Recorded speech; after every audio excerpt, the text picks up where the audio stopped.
de nascer, nova era de crescer, novo homem, coração de quem quer servir. Boa tarde para todo mundo. Para a gente é uma alegria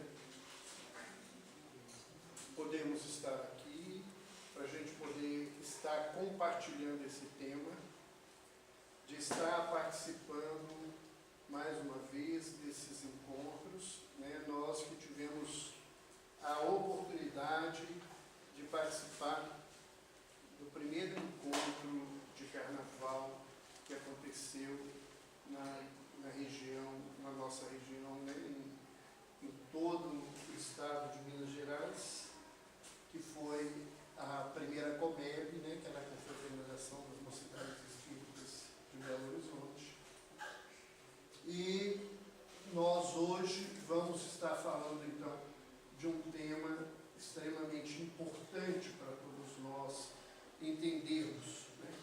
Apesar de tantos anos de estudo, de escrever, de discutir, nós ainda temos as nossas dúvidas e a busca do aprendizado deste tema.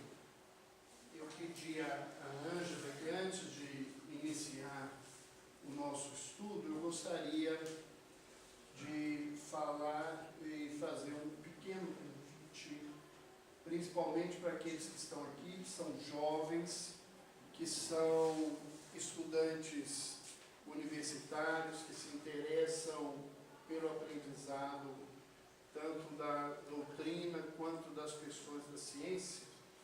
Eu faço parte de um movimento nacional que é o movimento das associações médico-espíritas do Brasil, que reúne os profissionais da área de saúde e espíritas que buscam desenvolver esse trabalho de fazer essas ligações entre o conhecimento da escola, da universidade, com os conhecimentos da doutrina espírita. Um trabalho hoje que transcende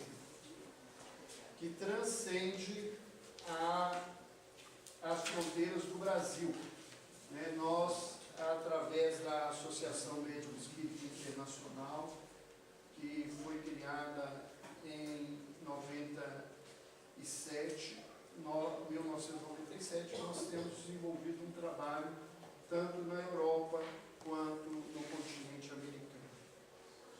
E em junho nós vamos estar realizando o nosso 8º encontro das associações médico-espíritas do Brasil. Quando a gente fala assim, o pessoal fala assim: eu não sou médico, eu vou entender alguma coisa se eu participar disso. É um trabalho voltado para o público em geral. E nós vamos ter como tema central o Livro dos Médios, né? 150 anos do Livro dos Médios, contribuição de Kardec à ciência. Então é um encontro que nós vamos estar realizando, recebendo gente do Brasil inteiro, os maiores oradores do movimento espírita, com exceção de Edivaldo e Raul, que não fazem parte desse tipo de movimento. E esse encontro vai ser realizado no Hotel Ouro Minas, em Belo Horizonte. É uma oportunidade ímpar, porque as pessoas geralmente tinham que sair do estado para assistir esse encontro. E ele vai acontecer aqui.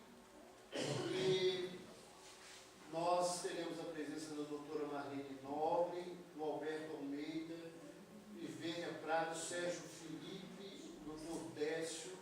O Sérgio Felipe foi inclusive citado naquela novela que assistiu, Escrito nas Estrelas. Ele já fez programas no Globo Repórter, fantástico.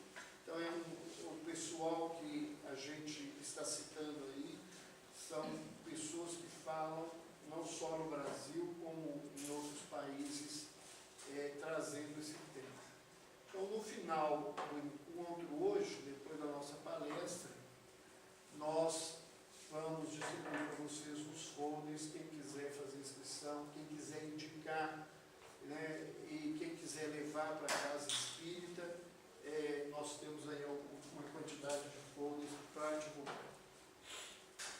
Então, diante disso, né, da minha apresentação, eu acho que deve ter ficado já de alguma forma claro. Eu sou médico, eu sou psiquiatra, eu sou vice-presidente da Associação Médico Espírita do Brasil e sou diretor clínico e técnico do Hospital Espírita André Luiz.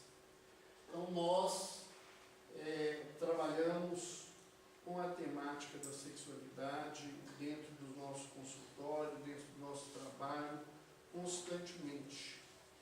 E esse livro que foi citado aí, ele foi escrito a partir de encontros de carnaval. Então, teve um ano que vários grupos de juventude resolveram estudar o tema e trouxeram perguntas interessantes. Nós reunimos essas perguntas e transformamos neste livro que foi publicado pela União Espírita Mineira. Então vamos desenvolver o nosso tema.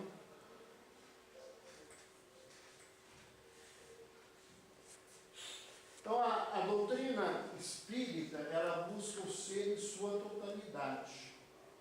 E quando a gente fala no homem como um todo, a energia sexual faz parte dessa realidade da criatura. Segundo o espírito Carneiro de Campos, numa mensagem, numa reunião da Associação Médico Espírita de Minas Gerais, aí ele diz que a energia sexual é a segunda maior força da vida.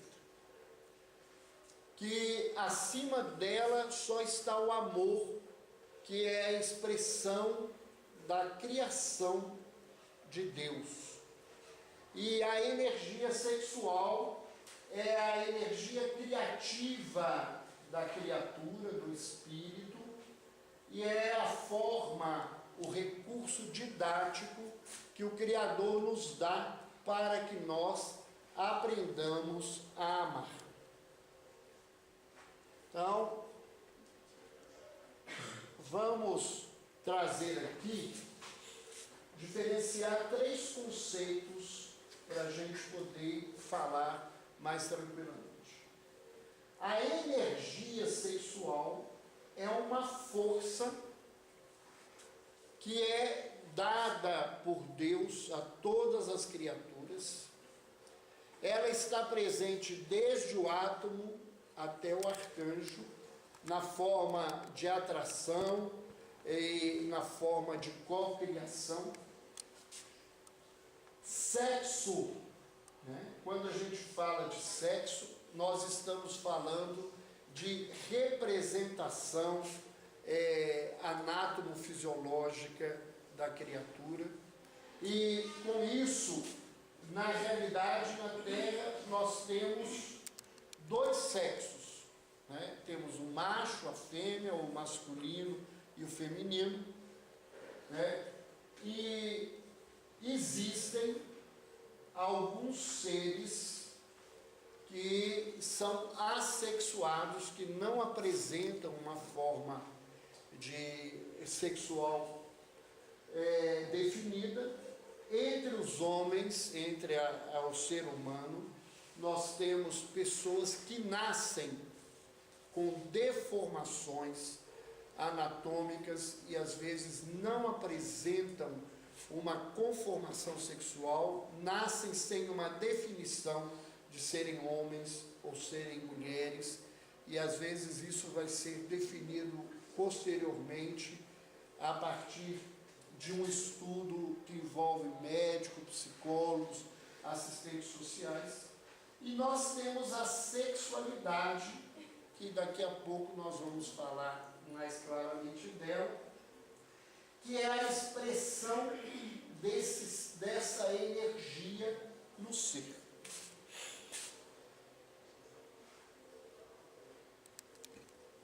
Então, uma coisa interessante, né, será que os espíritos têm sexos?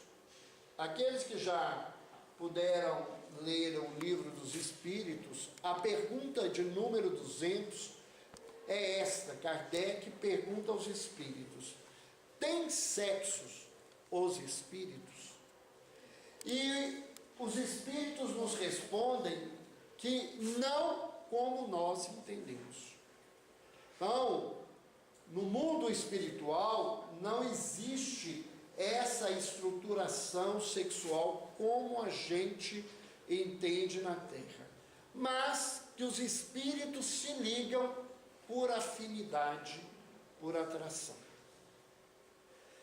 Por que não seria uma realidade o sexo como nós entendemos nos espíritos? A gente não ouve falar em Emmanuel, Joana de Ângeles, Meimei, André Luiz, são conformações de homens e mulheres no mundo espiritual. Acontece que os espíritos que estão ligados à crosta da Terra, eles mantêm uma estrutura física, uma conformação física, semelhante à última encarnação que eles tiveram, uma encarnação que eles escolheram, e precisam manter essa estrutura sexual para reencarnar. Mas os espíritos mais evoluídos, eles não precisam ter uma conformação sexual. Eu costumo dizer que espírito não transa com espírita para fazer espíritozinho. Não existe isso. É homem que transa com mulheres para poder ter uma reprodução. Como não existe essa necessidade de reprodução no mundo espiritual, a apresentação do sexo dos espíritos tem muito mais a ver com as ligações afetivas do que com essa estrutura sexual. Então, na história da Terra, a gente lendo Evolução em Dois Mundos, os espíritos nos explicam que quando o princípio inteligente é criado e colocado na Terra, ele já carrega consigo mesmo um teor de força que o define como positivo ou negativo, com uma polaridade, não significando esse negativo algo ruim, mas algo oposto ao positivo.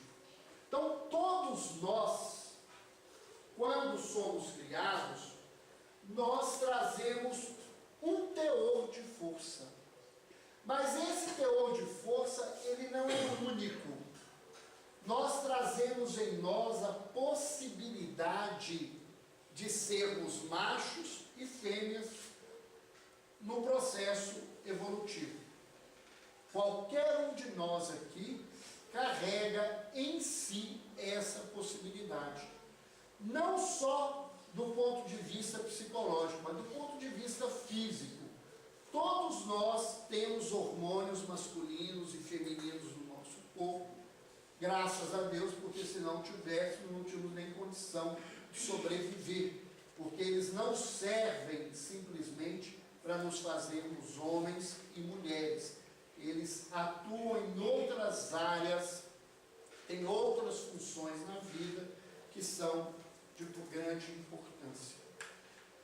Mas, na história da Terra, nós tivemos um caminho de evolução.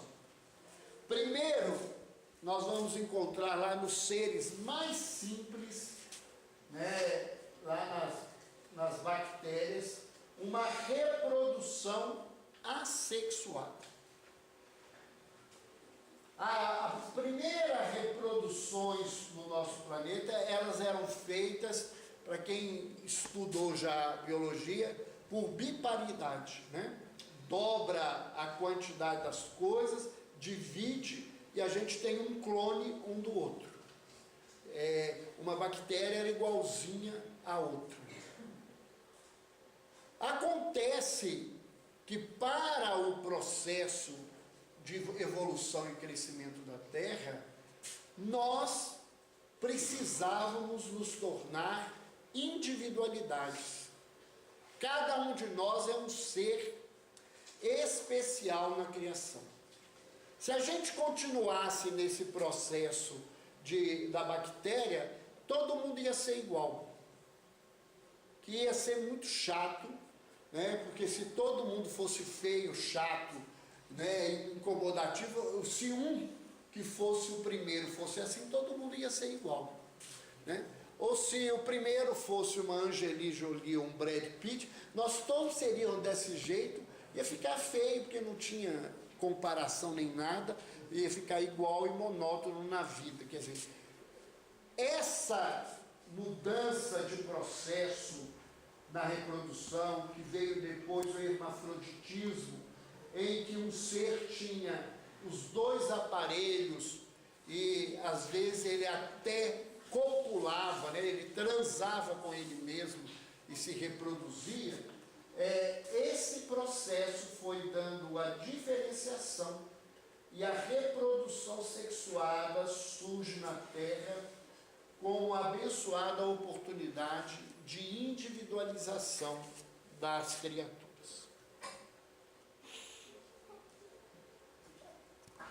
Então, a sexualidade, ela tem diversas manifestações.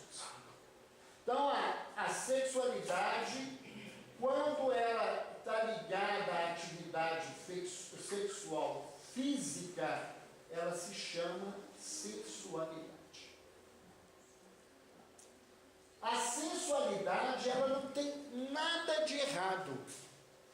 Você usar a energia sexual no campo físico, ela não existe nessa expressão nada de errado. Ela tem a função reprodutiva, né, de reproduzir a espécie. Ela é uma possibilidade de manifestação de prazer, né? E é um prazer bom, né? Não tem nada errado em ter uma vida sexual, em ter relação sexual. O prazer sexual, ele faz com que as pessoas cresçam e se transformem. É uma oportunidade de aprender a ter afeto, a ser afetivo com as criaturas. E no campo da sensualidade, a sexualidade se expressa de três formas. A heterossexualidade, onde a expressão sexual da criatura é principalmente e em maior quantidade pelo sexo oposto. Tem a homossexualidade, em que essa expressão, na maior parte do tempo da vida, é voltada para o mesmo sexo. E tem os seres que são bissexuais, que podem ter prazer e vida sexual tanto com parceiros do sexo oposto quanto do mesmo sexo. Então, isso aqui são expressões dessa sensualidade. E mais à frente nós vamos comentar sobre as ideias que nós trazemos sobre essa situação. Uma outra forma da sexualidade se expressar na nossa vida é a afetividade, que é uma atividade sexual emocional, que não tem necessidade da atividade sexual física, cuja expressão mais sublime que nós temos aqui na Terra é a amizade. Quando uma pessoa gosta, preza e até se sacrifica pelo outro por gostar dele, sem ter nenhuma conotação sexual física, independente dessa criatura ser do seu sexo ou de outro sexo. Aqui a questão não é mais uma transa sexual. mas um relacionamento emocional. E às vezes quando a gente fala disso aqui, o pessoal fala assim, mas por que você fala que a expressão maior é a amizade? Né? Porque uma outra expressão poderia dizer assim, mas os casais, os amantes não seriam uma grande expressão de afetividade? Tem um escritor, um psicanalista, vocês ficaram conhecendo ele, quem assistiu a última novela das 9, que ele era o terapeuta lá do cara que tinha problema com a internet. Ele é, na verdade, essa pessoa. O Flávio Gicovati, ele tem um texto que ele diz o seguinte, que essa expressão é maior no amigo do que no amante, que se você chegar para um amigo e dizer assim, amanhã eu estou indo para a Europa, eu falo assim, que bom, vai mesmo, aproveita. A hora que você chegar em Paris, lembra que eu estou torcendo por você. Se você chegar para o namorado, para a namorada, para o marido ou para a mulher e falar assim, amanhã eu vou para a Europa, ele vai fechar a cara e vai pensar assim, ou ele não gosta, ou ela não gosta de mim, porque ele não falou assim, nós vamos para lá. Né? Há um egoísmo, uma expressão que a amizade não carrega. Né? Então, a amizade é essa expressão de uma relação de afeto que não tem essa cobrança que nós fazemos. E nós temos uma outra expressão da sexualidade, né? Porque nós não somos só corpo, nós não somos só emoção, e nós temos uma atividade sexual espiritual, que Carneiro de Campos chama de criatividade, né? É aonde nós trabalhamos para o Criador, cujo exemplo maior de expressão na Terra é a maternidade, né? É quando a mulher se dispõe a ter um filho e se sacrifica para que esse filho venha. Está ligado com as atividades criativas em todas as áreas, principalmente, né, nas áreas artísticas, de criações, e o espírito, quando atua nesse campo, ele busca trabalhar como co-criador. A maternidade não seria atividade sexual emocional? Como? A maternidade não seria também atividade sexual emocional? Olha, ela é emocional, mas a maternidade como sacrifício e como criação, né? Na maternidade você cria um corpo para que o espírito ocupe esse espaço, ela é muito mais do que só uma expressão emocional. Né?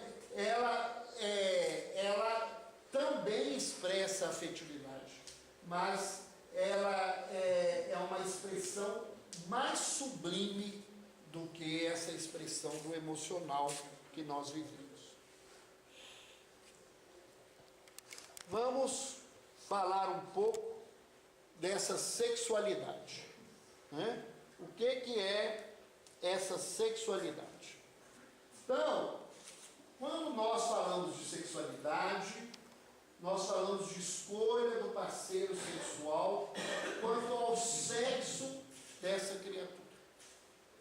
Então, aqui nós colocamos algumas expressões, né? Lembrando da igreja a questão do celibato, que é uma escolha de não viver a sexualidade dentro desse campo.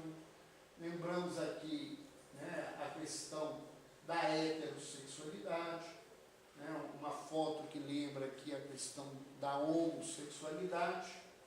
E a sexualidade, nela, a identificação psicológica da pessoa com o sexo feminino ou masculino independe do seu sexo biológico. Porque quando a gente fala de sexo biológico, só existe macho e fêmea. Um homossexual masculino, ele é macho. Um homossexual feminino é fêmea. Não tem essa questão. Agora, a expressão da sexualidade dele é homossexual. É voltada para a mesma expressão da sexualidade dele. Né? E essa sexualidade é o modo da atividade utilizado para se obter a satisfação sexual. Por que nós vamos encontrar pessoas psicologicamente se identificando em sexo oposto ao seu sexo biológico? Primeiro, essa resposta ela é só possível numa doutrina como a doutrina espírita, que nos diz que nós, quando criados, nós temos essa possibilidade dessa energia de polaridade diferente. E nas perguntas seguintes, a número 200, em um determinado momento, Kardec pergunta: para o espírito, qual é a preferência, reencarnar como homem ou como mulher?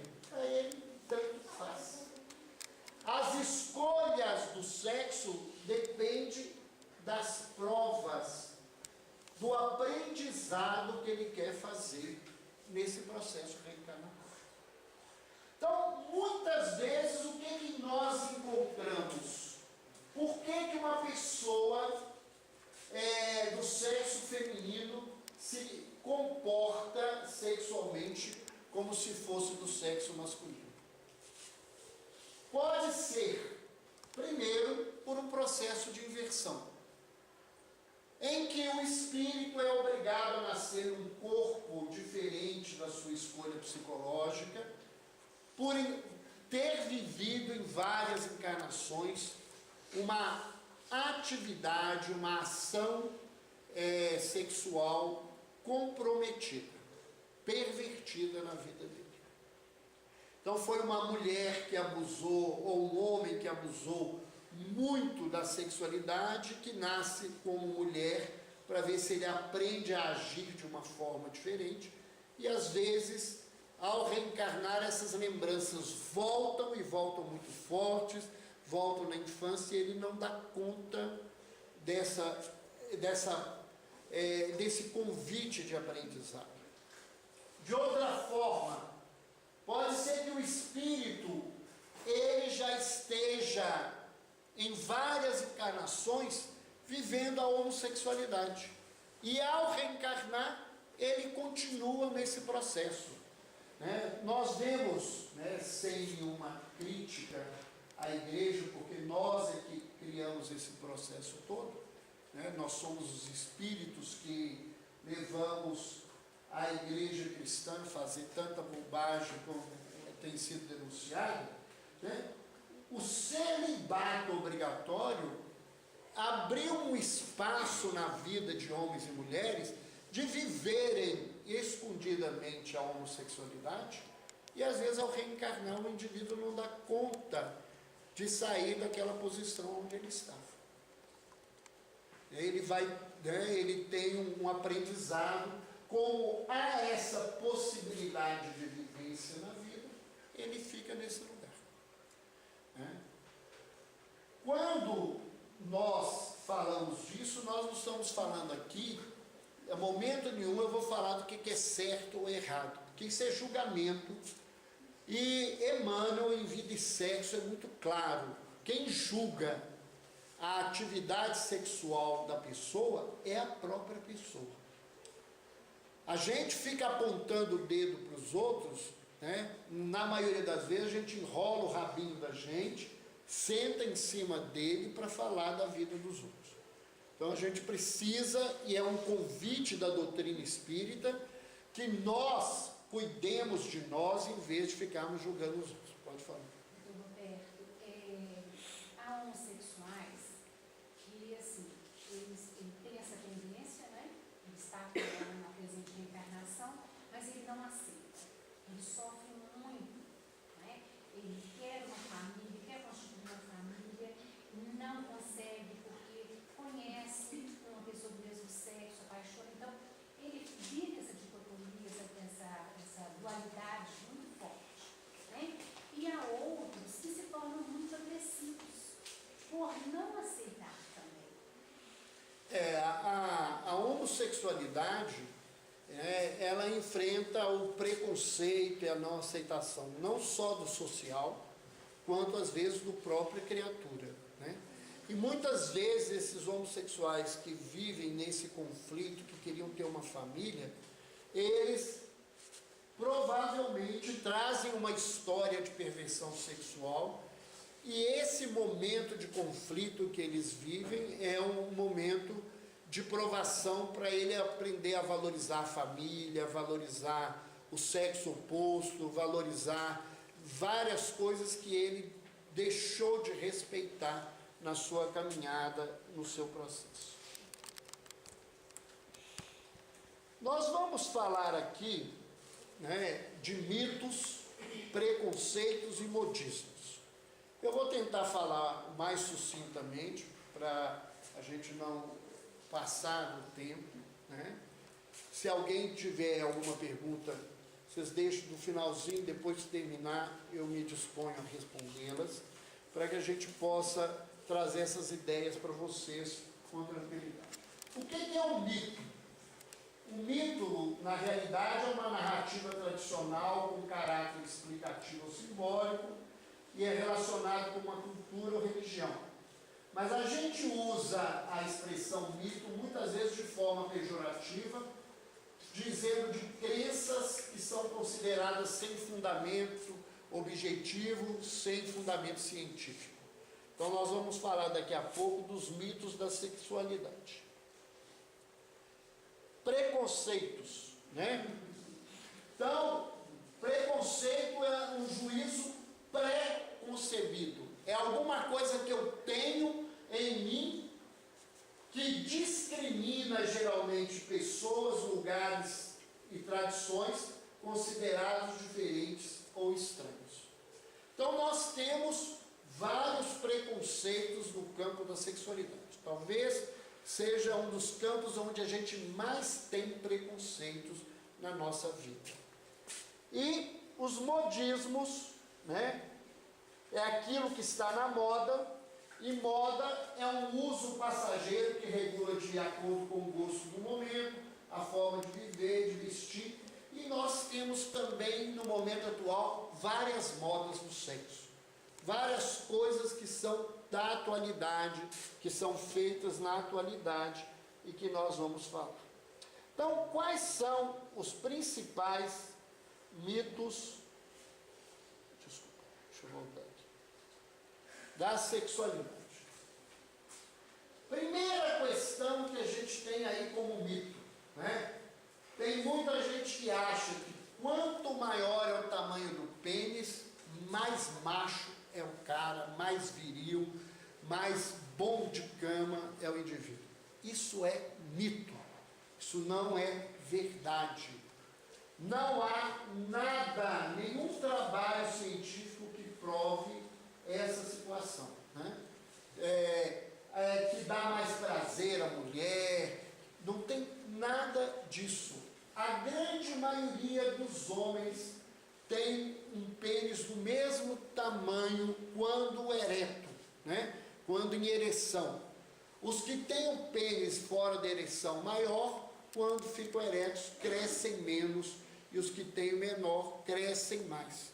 Embora há diferença realmente de pênis, mas não há nenhuma relação dessa. Mas isso aqui é motivo de sofrimento, né? Os que têm muito pequenininho, não fazem xixi no banheiro perto dos outros, não trocam de roupa na escola, não tomam banho na hora de educação física, porque acham que os outros vão criticar, e critica mesmo, e debocha, e fala, né? E é uma falsa ideia, é um mito muito grande dentro da nossa sociedade.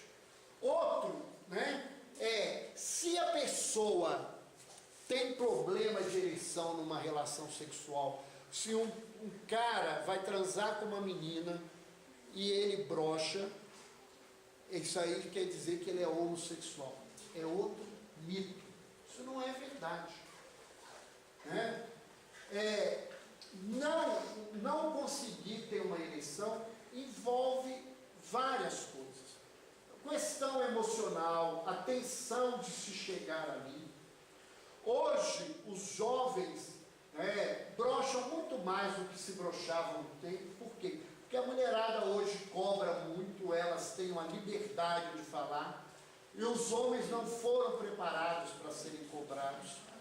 A turma acha que vai funcionar bem, que a mulherada vai aceitar tudo, e a mulherada hoje não aceita. Você acaba, se você gostou, assim, não gostei, achei esquisito, foi igualzinho ao fulano de tal, Beltrano, aí você sai assim, numa tristeza, você achou que você era o brigadeiro da festa, você descobre que seu docinho não está com nada, então a coisa fica complicada.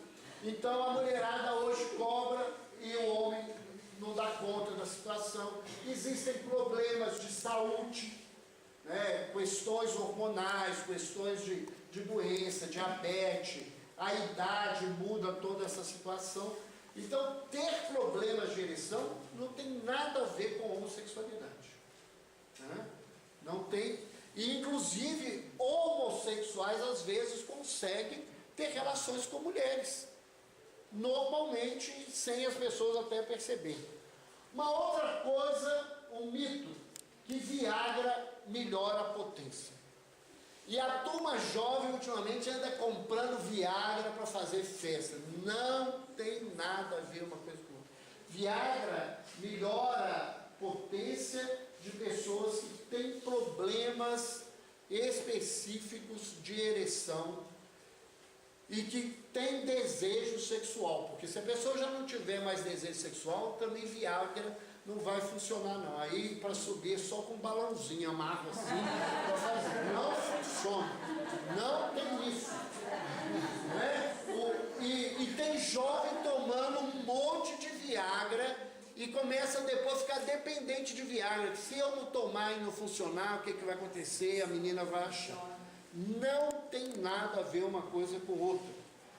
Outra situação, é mito sobre o desejo sexual feminino, que a mulher só tem prazer sexual no clitóris, que não é verdade, é uma coisa. E esse tal do ponto G que criaram aí, que diz que está a 3 centímetros dentro da cavidade da vagina, que muita gente e muitos estudiosos nem acreditam que ele exista. E os homens estão atacando um jeito de atacar as mulheres no ponto G, que a gente não sabe nem se existe. É uma situação que não é clara. Uma outra situação, o vaginismo é uma dor que a mulher sente na vagina quando ela é penetrada. E muitas pessoas falam às mulheres que têm vaginismo que é porque elas não gostam de homem, é porque elas são lésbicas, porque elas são frígidas, e às vezes é uma questão anatômica, muitas vezes é um despreparo do casal, um casal que não tem muita experiência, e às vezes a menina é virgem, ela vai ter uma relação com um cara sem experiência, isso machuca, e ela cria um trauma, e essas coisas ficam difíceis. A outra questão, virgindade. Aí o pessoal diz que virgindade foi para o brejo, que o homem não preocupa nenhuma, não tem preocupação hoje nenhuma com virgindade, que esse negócio é demodé. Não é verdade não. A mulherada acha que a questão da virgindade, que os homens abriram mão disso. A gente ouve trabalhando, os caras falam assim, aqui a menina serve para namorar, para casar, a outra é a alça de caixão, todo mundo põe a mão. Os preconceitos não mudaram não. Quando as mulheres se permitem a entrar nesse jogo, que o cara fala assim, eu não me importo com isso, ele não vai importar com isso até te seduzir e conseguir ir para a cama. Se ele é preconceituoso, isso vai aparecer depois.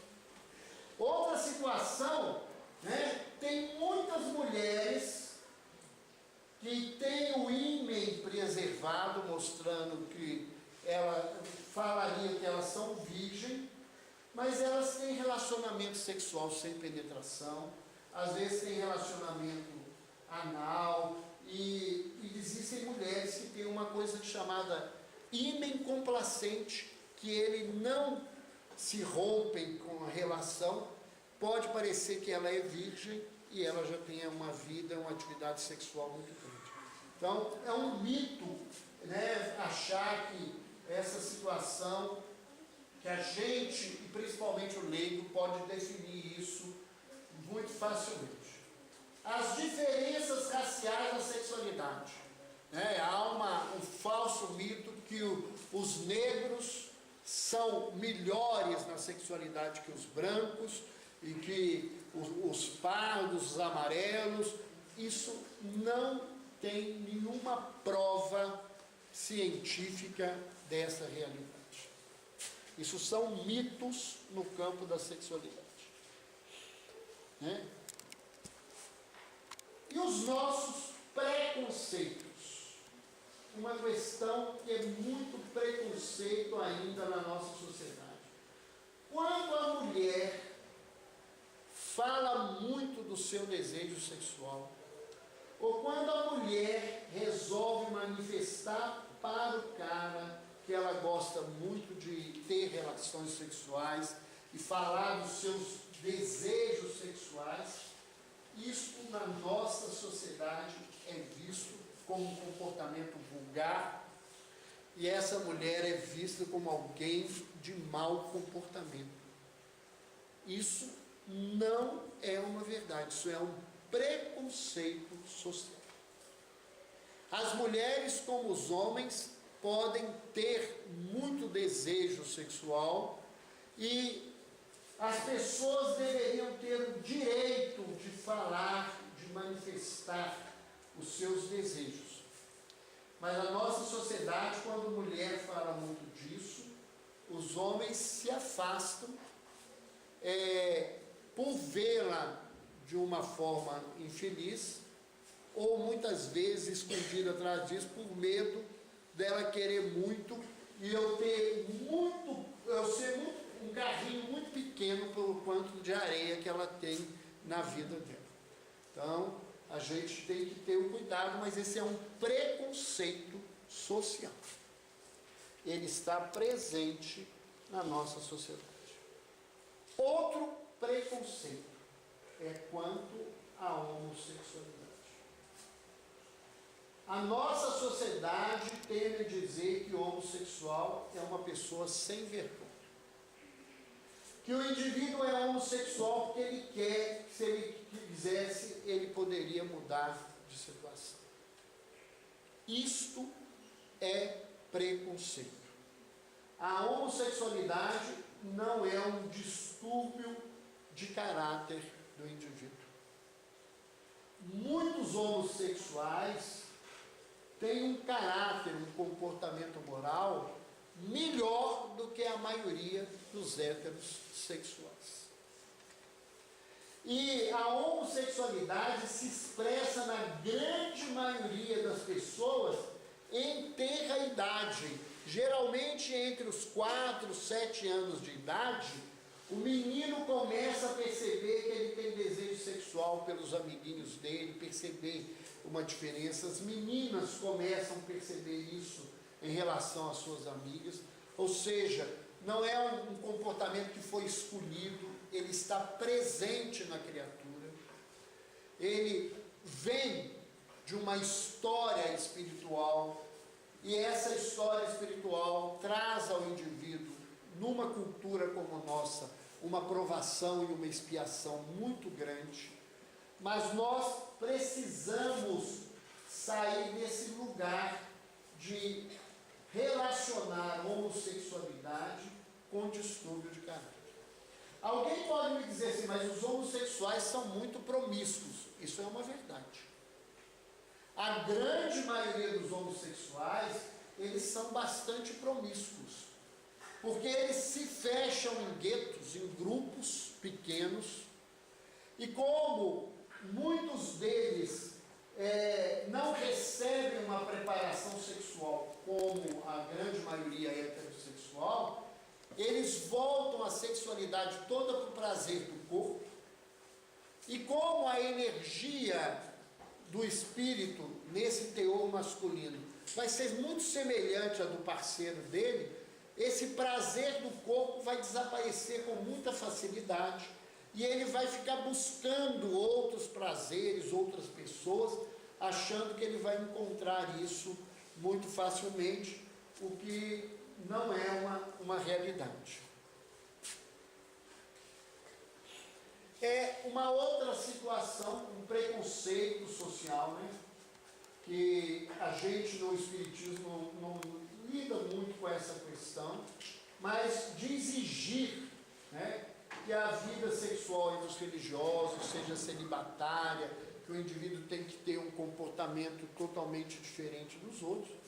E as pessoas religiosas podem viver a sua sexualidade como qualquer pessoa, né? Nós vamos ver que isso envolve, do ponto de vista cristão, várias questões éticas, mas não é porque eu sou religioso que eu não posso ter uma vida sexual ativa, né? Eu vou ter que pensar em outras situações nesse caso. Essa questão do preconceito da virgindade, né? Tem ainda muitas sociedades preconceituosas, culturas, né? O islamismo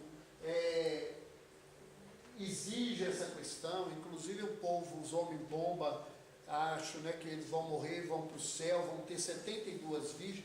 É só eles que estão no céu, porque 72 virgens estão no inferno, né? Aguentar um homem que elas nem conheciam, né? E se o prêmio é 72 virgens, se for só 72 noites, depois de 72 dias acabou a festa, porque a vantagem era a virgindade, ela acabou, o céu também foi embora, né? Mas são ideias, né? Tem sociedades africanas que cortam o clitóris da mulher para que a mulher não tenha prazer. Nós temos vários preconceitos no campo da sexualidade. No interior do Brasil, principalmente nos lugares mais pobres, ainda tem homem que acha que tem o direito de tirar a virgindade das filhas, porque foi ele que criou, foi ele que sustentou até então, né? Homens que não aceitam o casamento porque descobrem que a companheira já teve uma atividade sexual antes do casamento. Outro preconceito: se acha que os idosos não têm atividade sexual. Vovô e vovó não podem transar, porque não existe isso, né? Ficou velho, acabou. Isso não é verdade. Aqui chegou uma idade que não tem mais atividade sexual, isso não é realidade, não. Eu conversava essa semana com um senhor contando que na família dele, o avô dele teve 25 filhos. E o 25º filho nasceu quando ele tinha 79 anos. E foi feito DNA, porque o povo ainda resolveu encrencar, e provaram que o filho era dele. Então, essa atividade, ela existe. Os velhos podem e devem ter uma vida sexual ativa, mas essa vida é prejudicada, não é porque é velho, porque os idosos têm uma qualidade de vida muito ruim, e às vezes diminui a capacidade de ereção, as doenças diminuem o prazer, o desejo, mas a sexualidade, ela pode e deve estar presente no idoso, e ela faz muito bem, né? Outra situação, né? Falta de ereção é prova que o indivíduo é impotente e ele não vai poder ter vida sexual. Não. Falta de ereção muitas vezes é doença, e se essa doença for cuidada, o indivíduo ele pode ter uma vida sexual ativa. E falta de ereção não significa que o indivíduo não tenha desejo sexual.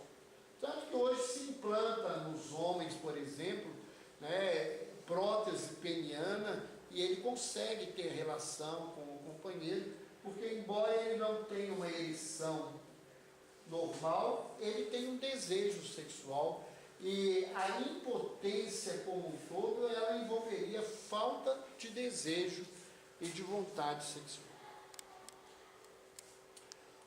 Um outro preconceito, se alguma vez o rapazinho, né, o novinho, a menina transou, o cara transou com um amigo, ou a menina transou com a amiga, que ela é homossexual e que ele é homossexual. Isso não é verdade.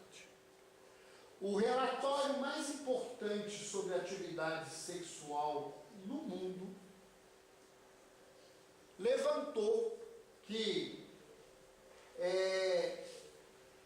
na sociedade humana, o índice de homens que têm pelo menos uma relação homossexual prazerosa, porque esse trabalho foi feito com homens, é por isso que eu estou falando, isso aqui não é por um preconceito, é um trabalho, na época que esse trabalho foi feito, a homossexualidade feminina era um grande preconceito na sociedade americana.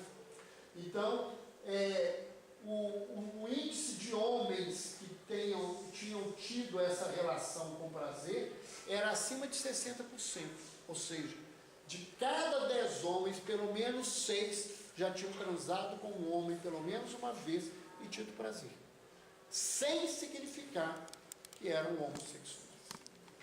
Então, isso é um preconceito sexual, né? E às vezes o indivíduo vive isso na adolescência, passa a adolescência toda com preconceito, às vezes não tem com quem conversar, não tem coragem de contar, e sofre e acha que é homossexual, porque não teve alguém para poder falar, né? É um tema difícil, a maioria das pessoas tem muita dificuldade de falar disso, né? O próprio movimento religioso se incomoda com isso. De vez em quando eu falo, para jovem é muito fácil falar, mas para os adultos eles ficam assim incomodados, parecendo que eu estou saindo do lugar, né? Às vezes ainda eu ganho os puxões de orelha, você falou mais do que devia, isso, aquilo, outro, isso. E tem que falar numa linguagem que as pessoas entendam, né? Porque senão a gente não caminha, a gente não consegue ajudar. Mas quais são os modismos da sexualidade? Primeira coisa, a moda maior agora, quanto mais cedo começar, melhor é. E isso tem virado um grande problema. As meninas começam cedo, engravidam cedo e complicam a vida cedo. Nós, de tanto estimularmos a sexualidade, a sensualidade da nossa sociedade, porque isso é uma energia, as meninas estão ficando menstruadas, né, tendo a menarca, a primeira menstruação, muito cedo, e aí corre o risco de engravidar muito cedo. E as pessoas acham, porque gostam uma das outras, porque se excitam uma com as outras, que isso nos dá direito de ter uma relação sexual.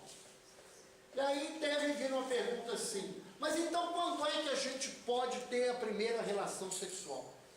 Essa de todas as perguntas que eu já recebi é a mais fácil de eu responder. Você pode ter uma relação sexual quando você pode responder pelas consequências da relação sexual. Se você pode responder pela gravidez que pode acontecer ali, se você pode responder pelos problemas afetivos que você pode criar naquela situação.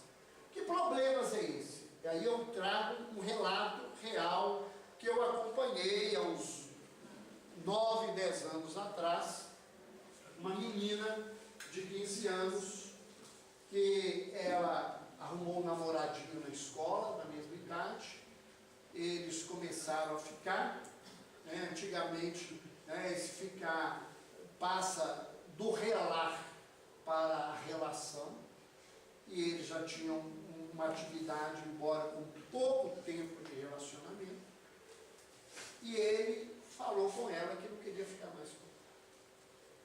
E ele achou que gostava dela, não gostava, ela insistiu, ele não quis nada, ela foi para casa chorando, aquela coisa, entrou no quarto, a mãe tentou falar, ela trancou a porta, ela morava num apartamento, no quarto de alguma forma aquele rapaz é responsável por isso. Porque a gente é responsável pelo que a gente cativa nos outros, por aquilo que a gente leva às pessoas. Ele não é responsável por ela morrer. Ele não quis, né, conscientemente fazer isso. Mas do ponto de vista ético, moral, espiritual, ele estava envolvido nessa situação. Você é capaz de responder por aquilo que você leva o indivíduo a viver? Né? E aí eu falei de uma menina, eu tenho clientes homens complicados quando as meninas acabam com eles querem tentar suicídio, a gente tem que internar, porque as pessoas têm que ter uma ideia. Posso me responsabilizar por isso? Eu tenho condição de criar um filho que vem de uma gravidez, de uma relação sexual, porque a relação sexual não é mágica que eu vou fazer e não vai engravidar. Ah, mas eu tomei pílula. Ó, eu conheço filho de pílula, de DIU, de camisinha, de tudo que vocês podem imaginar. De ligadura, né? De mulheres que ficam grávidas e querem processar o ginecologista, que o ginecologista tem que colocar gente lá na hora do parto, abrir, e quando vê, tá as duas trompas ligadinhas, fechadinhas, e ninguém consegue explicar por onde passou o quê para chegar onde. Então, quando tem que vir, tem que vir. Eu falo que o único método anticoncepcional 100% no mundo é suco de laranja. Em vez de transar, você toma suco de laranja. Não? É o único que é 100% efetivo. Esse não tem risco de engravidar. Agora o resto, todos os outros têm risco de engravidar. E se você ainda tem um espírito de porco do lado de lá, que está esperando uma oportunidade de vir cá, papai e mamãe, eu estou querendo chegar, aí a coisa é mais complicada. Então, o pessoal acha que é o máximo, né? E isso é um problema de educação, porque as menininhas pequenininhas, os menininhos agora, vai para a escola, o papai fala, você já arrumou uma namoradinha, já arrumou um namorado? Ah lá, o namorado deu beijinho. Enquanto tem 4, 5 anos, papai e mamãe bate palma. Quando tem 12, 13, ele começa a querer dar um porrete. Ele é que estimulou. A gente fica estimulando isso, né? Eu falo que essa geração aí, pós-Xuxa da vida, Madonna, companhia limitada, só aprendeu bobagem sobre essa coisa, né? E essa estimulação sexual precoce, que isso é um modismo perigoso dentro da nossa sociedade. É uma coisa complicada, muita gente complicada isso. Outra coisa complicada, se a mulher canta o cara, ela não vale nada. Mas elas começaram a fazer isso agora virou moda, né? E os homens não estão dando conta, né? Ou às vezes o cara quer ser sério, né? Eu já ouvi muita história dele.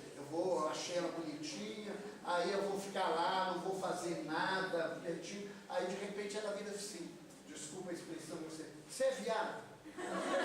Tem tantos meses que a gente está aqui no trânsito, isso, aquilo, quer dizer, a mulherada começou a fazer isso, isso é moda agora, né? A mulherada agora até faz show com strip, né? Paga, tem prostituto masculino agora, aquela coisa toda. A mulherada está mudando de lugar. Isso é uma moda que está aí. Outra moda, que é o tal de ficar. Olha, muita gente vai querer me execrar, se não sabe o que é, me bater no final dessa palestra, porque eu falei isso aqui. Para mim, ficar é a coisa mais promíscua que tem na vida. Olha, eu tenho um amigo dentista, ele diz que não tem nenhum orifício do corpo que é mais sujo e mais cheio de bactérias do que a boca. Não sou eu que estou falando, isso é cientificamente comprovado. Você imagina que você beijou 8 à noite, e que cada um deles beijaram 8. Quantas bactérias você não ganhou de alguém que você nem sabe quem que você recebeu? Né? Você recebeu de tabela do fulano de tal. Então, a promiscuidade é isso, a gente se sujar, a gente se comprometer, perder o senso da higiene e de toda a higiene moral nessa situação. O ficar, né, eu falo que é igual comprar sanduíche, eu acabo de comer e jogo fora. E às vezes eu vou jogar fora alguém desestruturado e esse alguém vai adoecer. Ah, mas ninguém está se preocupando, só quer ficar. Isso não é verdade. Eu ouço as mulheres falarem assim, hoje eu não estou nem interessado em casar, isso aqui. Na prática, eu não conheço nenhuma mulher que não quer ter um companheiro e conviver com ele. Então, esse negócio de falar assim, eu sou livre, liberta, essa coisa aí, isso aí não é bem verdade, não. Às vezes ela quer um companheiro diferente dos companheiros, né? Até porque eu falo que a mulherada tem um interesse muito interessantíssimo na vida. Ela quer um homem delicado, que entenda as coisas dela, que comente do vestido, do cabelo que ela fez, e que ache, que veja todas as diferenças que ela fez, que seja companheiro de tudo que ela faz. A gente, essa turma existe, mas elas gostam da mesma coisa que as mulheres gostam, e aí fica complicado, porque o heterossexual geralmente, ele não entra nesse time que as mulheres querem, né? Então, ou delicado que puxa a cadeira o resto da vida, dá flor, essas coisas, isso não é muito comum na heterossexualidade. Então ficar, gente, é uma coisa da moda, mas extremamente promíscua, né? Outra situação, às vezes me pergunto, né? Agora é moda levar a namorada ou namorado para casa dos pais. E é comum perguntar assim, isso é certo ou errado? Pai pergunta muito para mim, né? Eu posso deixar meu filho levar a namorada para casa? E ir para o quarto transar, não é só levar a namorada, né? Aí eu falo assim, você tem filho pequeno? Tem. A hora que seu filho pequeno vê a porta fechada e ouvir uns barulhinhos diferentes e perguntar, pai, o que está acontecendo lá? Você sabe responder? Jogando joguinho. Jogando videogame? Gostei dessa resposta. Vai ser bom. Né? É a primeira pergunta, você sabe responder? Não. Se a sua filha, você tem filho? Tem. Resolver levar o namorado para casa, para transar com ele, na filha não pode, então não pode ninguém. Porque se a filha não pode levar, o filho também não pode levar.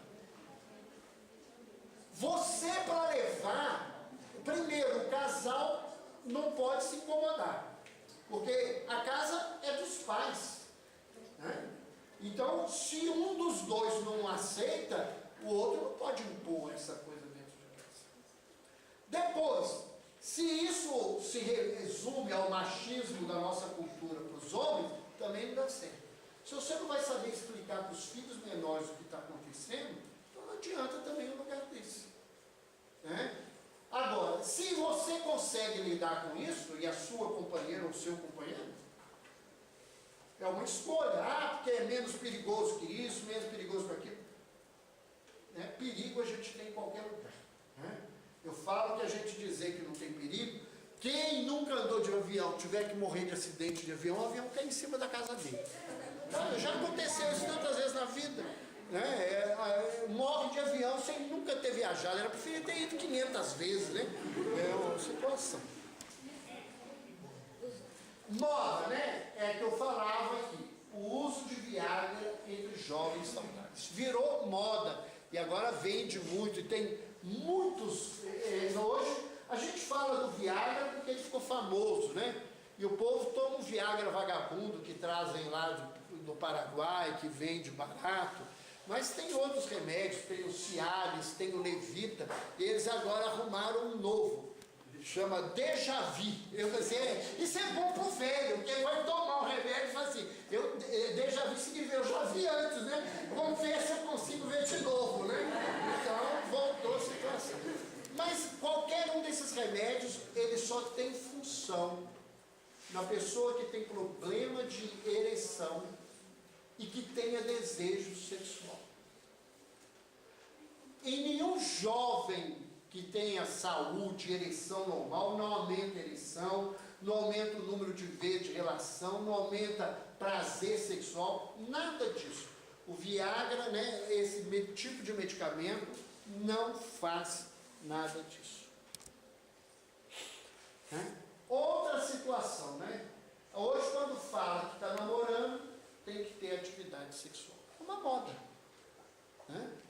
Essa moda está certa ou está errada? Não sou eu que vou ter que responder. O que eu falaria sobre esse tema aqui? Primeiro, eu acho que os casais que namoram e que já têm um grande tempo de namoro e que se preparam para casar, se eles têm uma atividade sexual, isso é até um aprendizado do casal, porque muita gente casa e descasa porque a vida sexual não foi trabalhada, não foi preparada, não foi esse tipo de coisa. Agora, o que a gente vê é as pessoas começarem o namoro e logo depois estão indo para um motel, para campo, para algum lugar, e isso, né, gera um monte de abandono, gera um monte de trauma, gera um monte de situações complicadas. Mas é uma moda, porque o pessoal acha, porque namora, tem o direito de ter atividade sexual, e muita gente aí que está falando que namora, está casado.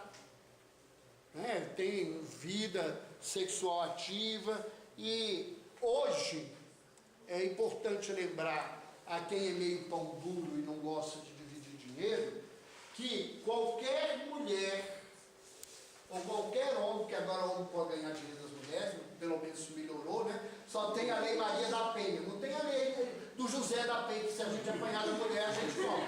Mas agora a gente pode cobrar uma coisa: se a mulher ganha mais do que a gente perde o emprego, a gente separa, a gente tem direito a metade do dinheiro. Então é uma coisa, existe isso hoje, né? Então, qualquer relacionamento estável com testemunha de mais de 2 anos é um relacionamento considerado casamento. Um cliente meu, já mais velho, se separou da mulher, aquela coisa toda, aí arrumou uma namorada. Ele trabalha no setor que ele não ficava em Belo Horizonte, a namorada ficava aqui, o namorado tinha filhos, e ele vinha o final de semana e ficava na casa dela, dormia com ela. E essa mulher, muito inteligente, talvez maliciosa, ela armou as coisas para ele. Então o que ela fazia de vez em quando? Virava e disse assim: olha, é sexta-feira, 8 horas da noite. Eu tinha que ter pago o colégio dos meninos, eu não tive tempo no banco. Você pode pagar na internet para mim? Ele pagava, o recibo saía no nome dele. Eles faziam compra e muitas vezes faziam no cartão dele, compra de mantimento, de coisa. Ele chegou a pagar o aluguel que ela pagou a ele em cheque depois, essas coisas. E ele tinha uns 3 anos de namoro e começou as coisas, ele achou que não dava mais, ele resolveu terminar. Ele estava no interior trabalhando numa obra, quando ele foi saber que tinha um processo contra ele, para ele pagar pensão, isso, aquilo, outro, porque ela tinha todas as provas e de direito dessa situação. Então, esse negócio hoje de você namorar muito tempo e achar que você pode ficar livre, você pode receber um processo assim, atrás você ainda vê, né? Então, o que a gente precisa pensar quando a gente fala de sexo? A vivência sexual é determinada pela consciência e preferência individual. Não somos nós que temos que ficar questionando a sexualidade dos outros. A gente tem que cuidar da sexualidade da gente, e se a gente fizesse isso direito, a gente já está fazendo um bem para a humanidade. A prática sexual é a escolha do indivíduo e não cabe comparações. Eu não posso me comparar a fulano, a beltrano, que eu sou melhor, sou pior. Essas coisas não têm sentido. E o que eu faço sexualmente só pode ser julgado pela minha própria consciência. A escolha pelo espírito do sexo ao reencarnar é determinada pelas provas pelas quais ele irá passar. Então a gente escolhe um corpo masculino ou feminino dependendo das provas que a gente tem que passar. passar. Né? Teve uma época que ser homem era uma grande vantagem, hoje o momento não tem vantagem nenhuma, e as mulheres continuam em desvantagem, porque o tal do feminismo, em vez de melhorar a situação das mulheres, pioraram, porque as mulheres acharam que ia dividir todas as coisas, iam ser iguais, elas ficaram dividindo os direitos dos homens, os deveres dos homens, sem os direitos que os homens têm muitas vezes na nossa sociedade. A vida humana não pode ser resumida a uma prática sexual viciosa. Então, eu não posso passar a vida só pensando em sexo. Isso, fala em vício. Vício é quando eu tenho dependência e tolerância. O que é isso? É quando eu não posso ficar sem, e quanto mais eu faço, mais eu preciso. Uma criatura que ontem se masturbava uma vez e que hoje precisa masturbar 15 vezes no dia para ter prazer, isso é vício. O indivíduo que precisa ter relações sexuais, inúmeras relações sexuais, e isso tem que se repetir, ele não dá conta de viver isso, seja mulher ou homem, isso é vício. Nós não fomos criados para isso. Sexo é uma coisa boa, é prazerosa, todas as pessoas deveriam viver e ter prazer sexual, mas nós não podemos viver apenas e unicamente para o sexo. Uma outra situação: não existem enfermos incuráveis no campo da sexualidade. Mas doença no campo da sexualidade, gente, é essas 4 palavrinhas aqui: promiscuidade, prostituição, adultério e perversão. Isso é que é doença. Promiscuidade é quando eu perco o caráter ético e higiênico da relação. Então, ficar do jeito que a nossa juventude está ficando, isso é uma doença. Hoje nós estamos aqui no encontro, vou fazer um vínculo muito rápido, mas nós vemos dentro do carnaval essa coisa do povo se beijar e às vezes obrigar o outro a ganhar um beijo à força e ficar contando quantos beijos deram à noite. Isso é promiscuidade, isso é uma doença. E é uma doença, muitas vezes, uma doença física. Da mesma forma que você pega doenças sexualmente transmissíveis por relações repetidas e promíscuas no campo genético, através da penetração vaginal, anal, você pega doenças por beijo. E às vezes doenças graves, como herpes e outras coisas mais, hepatite C, outras situações complicadas na vida do indivíduo. Você, prostituição. Prostituição não é só eu vender meu corpo para alguém lá fora. Prostituir é eu usar a sexualidade para obter vantagens. Existem mulheres casadas legalmente que são prostitutas.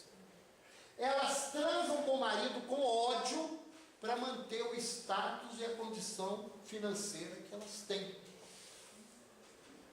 Isto é prostituição. Tem homens que usam da sua sedução, da beleza física e treinam essa coisa toda, não ganham dinheiro, mas para ter vantagem com mulheres, às vezes mulheres carentes, mulheres mais velhas, que estão solteiras, e aí tomam dinheiro, gastam coisas, abusam da vida. Isto também é prostituição.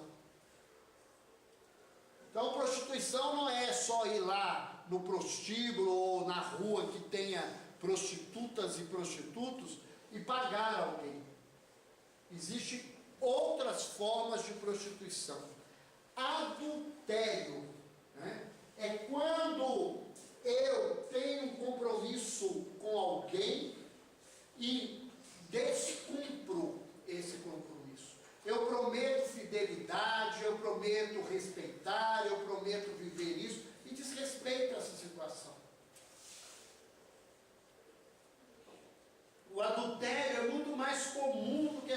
imagina, né? Às vezes, no campo religioso, os casais chegam a certa idade, ou o homem ou a mulher fala assim, a gente está velho, a partir de agora eu vou dormir no outro quarto, porque a gente não precisa ter sexo. Eu não pergunto se o outro precisa, não. Se o outro quer, se o outro aceita. Isso é adultério, eu estou desrespeitando um compromisso que eu assumi com alguém. Né? E perversão. Né? Perversão é usar a sexualidade para aquilo que não tem sentido no campo sexual. Pedofilia é uma dessas coisas. Zoofilia, gente, né? Homens e mulheres que transam com animais. Né? Pessoas que têm perversão por atividades sexuais sujas, que tem que ter fezes, urina, e existem essas coisas. Né? Isso são perversões sexuais. Isso é um tipo de doença. Né? Pessoas que eles pagam os outros para transar e ele assistir, né? Os voyeur. Isso é uma perversão sexual, isso não é o ato sexual. Né? Isso é um comprometimento do comportamento do indivíduo. Né? E tem muita gente hoje vivendo uma perversão que está crescendo cada vez mais, que é a tal da relação sexual na internet. Eu não sei o que esse povo acha de bonito e interessante nisso, né? Mas o pessoal aí anda fazendo isso e tem muito casamento acabando por causa disso, porque o marido descobre, porque a mulher descobre e a situação se complica. A poligamia é uma lei humana embasada na sensualidade. Ela não tem nada de divino. Homens e mulheres não são convidados a viverem a poligamia. À medida que nós evoluímos, nós temos que procurar viver uma relação monogâmica. O casamento verdadeiro baseia-se na afeição mútua do casal e é uma lei divina. E essa relação ela é construída no tempo e na convivência. A gente não casa na igreja, a gente não casa no cartório, a gente não casa por uma aliança em ninguém. Casamento é uma construção. Né? Casamento você vai construir enquanto você estiver comendo um saco de sal com os outros. Hoje o saco de sal é pequenininho. Quando essa frase escreveu, o saco de sal era de 20 quilos. Comer 20 quilos de sal com uma pessoa gasta anos, muitos anos na vida. Casamento é construído deste jeito. Né? As reações à vivência sexual, elas podem ser conscientes ou inconscientes. Então, o indivíduo, ele pode reagir diante da vida sexual de uma forma consciente ou inconsciente. Muitas vezes o indivíduo, ele se segura para ter uma vida mais reta e moral quando está no corpo, mas quando dorme, ele se entrega a prazeres sexuais complicadores, né? Se entregam a vivências sexuais. E essas reações, elas podem ser positivas ou negativas. Elas podem crescer em afeto, num casamento saudável, ou negativa, como aquela situação que eu disse da menina de 15 anos que suicidou diante dessas reações que ela viveu. Para o crescimento do espírito, é fundamental o processo de educação e sublimação. Isso em todos os setores da vida. Eu preciso me educar e me sublimar. Educar é tirar de dentro de mim as coisas boas que eu tenho. Sublimar é deixar de fazer algo menos importante para fazer algo mais importante, mais etéreo na minha encarnação. E no sexo não é diferente essa situação. Nós precisamos nos educar e sublimar sexualmente. Não adianta só estudar sobre sexo, porque isso não para o instinto sexual que está presente em todo mundo. Né? O fundamental para que a gente se estabilize, que a gente controle o nosso instinto, é o aprimoramento afetivo e moral. para que a gente possa ter uma vivência sexual positiva, a gente tem que aprender a ser afetivo, né? A manifestar os nossos afetos, os nossos sentimentos, até porque a gente não vive sexualidade só com um parceiro, né? A sexualidade com o parceiro é um tipo de sexualidade, né? Nós vivemos a sexualidade o dia inteiro com os nossos amigos, com os nossos filhos, com as pessoas que nós amamos, né? Com as atividades que nós realizamos. Tudo isso promove um tipo de troca dessa energia, e esse aprendizado, ele faz com que a gente cresça, a gente se transforme. Sexo e amor são expressões distintas da vivência espiritual. A atividade sexual por si própria é instinto, é emoção e prazer orgânica. Amor é sentimento, é virtude, é êxtase. Então, muita gente anda falando assim, vamos fazer amor. O povo não anda fazendo amor, não, anda fazendo sexo. Amor é uma coisa muito distante e nós não sabemos nem o que é amor. A gente fala essa palavrinha demais e ela não tem muito sentido. Há um escritor americano chamado Barthes, o sobrenome dele é Barthes, ele diz que depois do primeiro eu amo, eu te amo, o segundo já não tem mais sentido. O único que tem valor é o primeiro. Esse negócio de ficar eu te amo, eu te amo, eu te amo, não significa nada se eu não viver, se eu não tiver uma prática real desse amor na vida. Então nós temos que entender essa situação na nossa caminhada. E a afinidade no campo da sexualidade não significa vínculo afetivo, né? Não é porque eu gosto de uma pessoa na transa, na cama, que eu vou gostar de viver com ela, né? E isso é muito perigoso, porque hoje os casais mais novos, eles transam, e aí a transa é boa, eles acham que pode casar, aí 6 meses depois acaba o casamento. Por quê? Porque eles não se conheciam. Eu falo que o grande problema do relacionamento,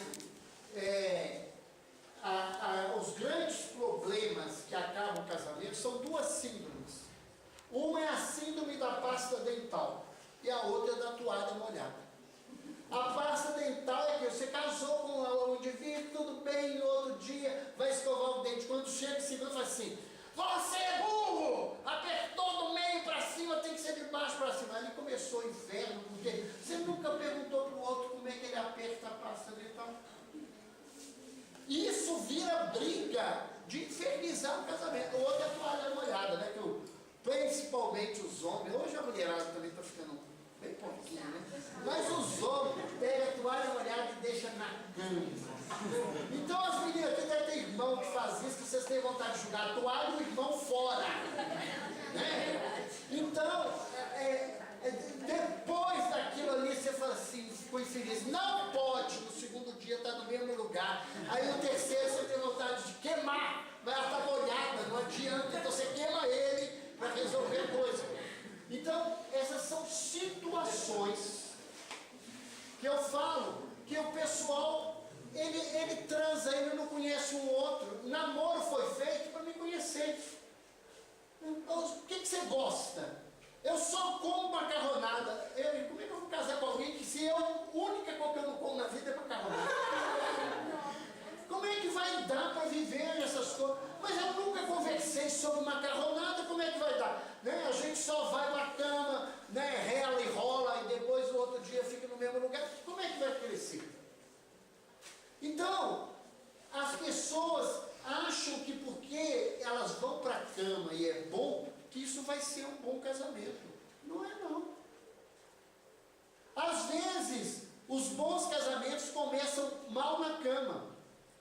Mas o afeto, o respeito é tão grande que um vai aprendendo, né? E ir para a cama e transar bem é uma arte que pouca gente sabe, né? Pouca gente sabe, há muito papo aí, eu ouço muita história, né? Os homens falam assim, eu faço isso, faço aquilo, essa situação, né? Eu atendi um casal. E eu não posso contar nem para um nem para o outro que eu ouço, eu só ouço do canal.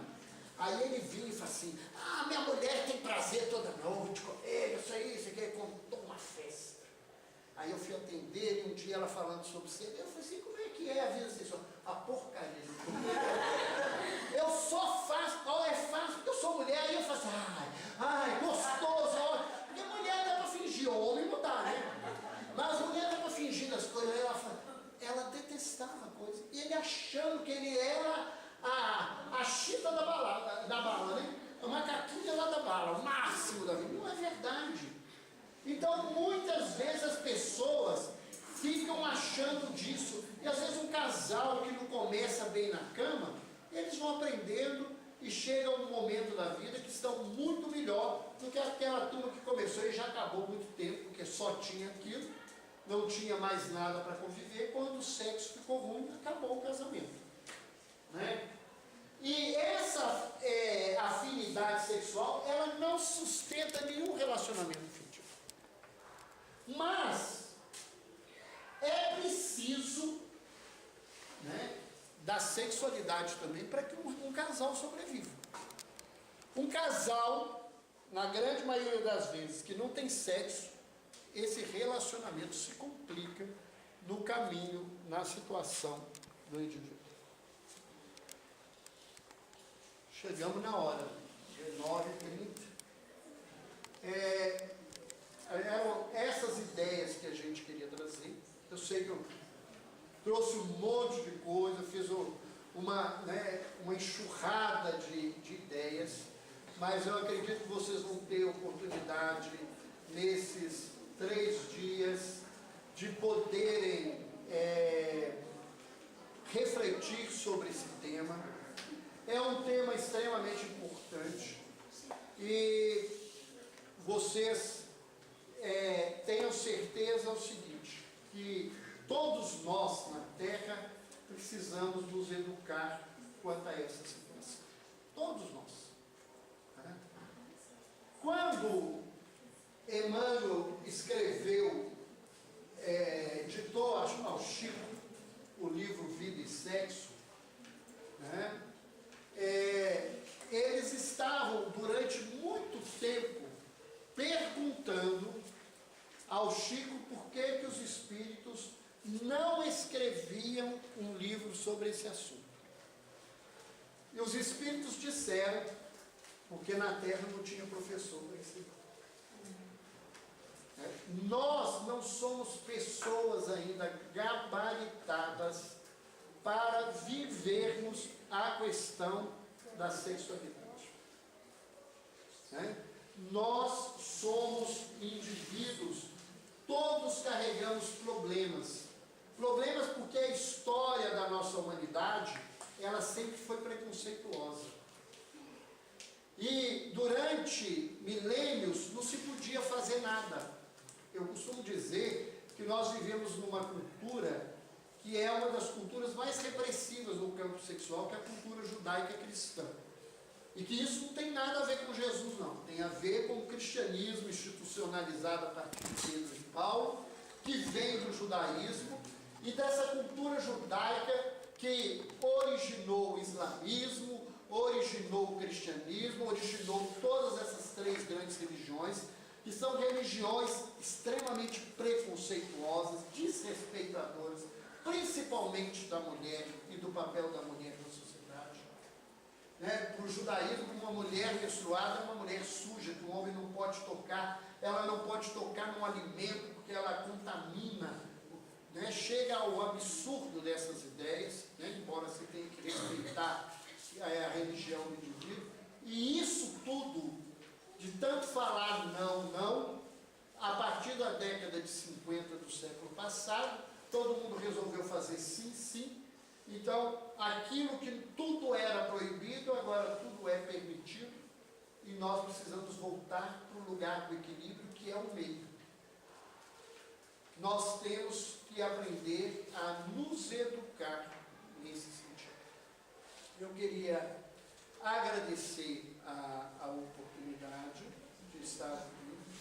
Queria reiterar o convite que eu fiz mais cedo, aquelas pessoas que quiserem participar do nosso congresso em junho. Nós vamos ter, inclusive, alguns temas voltados à sexualidade. Quem não recebeu o folder, que eu já vi que foi distribuído, quem não recebeu e quiser pegar ainda, ou quiser pegar um pouco mais para levar para alguém, nós estamos aí com ele. E a gente pediria quem é representante da Casa Espírita para colocar.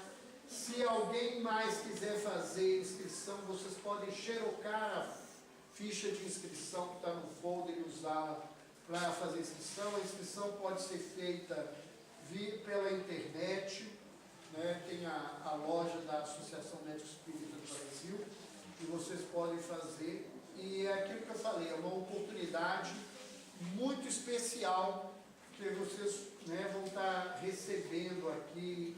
A gente vai estar recebendo um número de pessoas com muito conhecimento, trazendo inclusive pesquisas científicas nesse campo, falando sobre mediunidade, sobre psicografia, sobre provas da imortalidade da alma e falando sobre a questão da saúde e doença nas nossas vidas. Muito obrigado, muita paz, bom encontro para todos vocês. E nós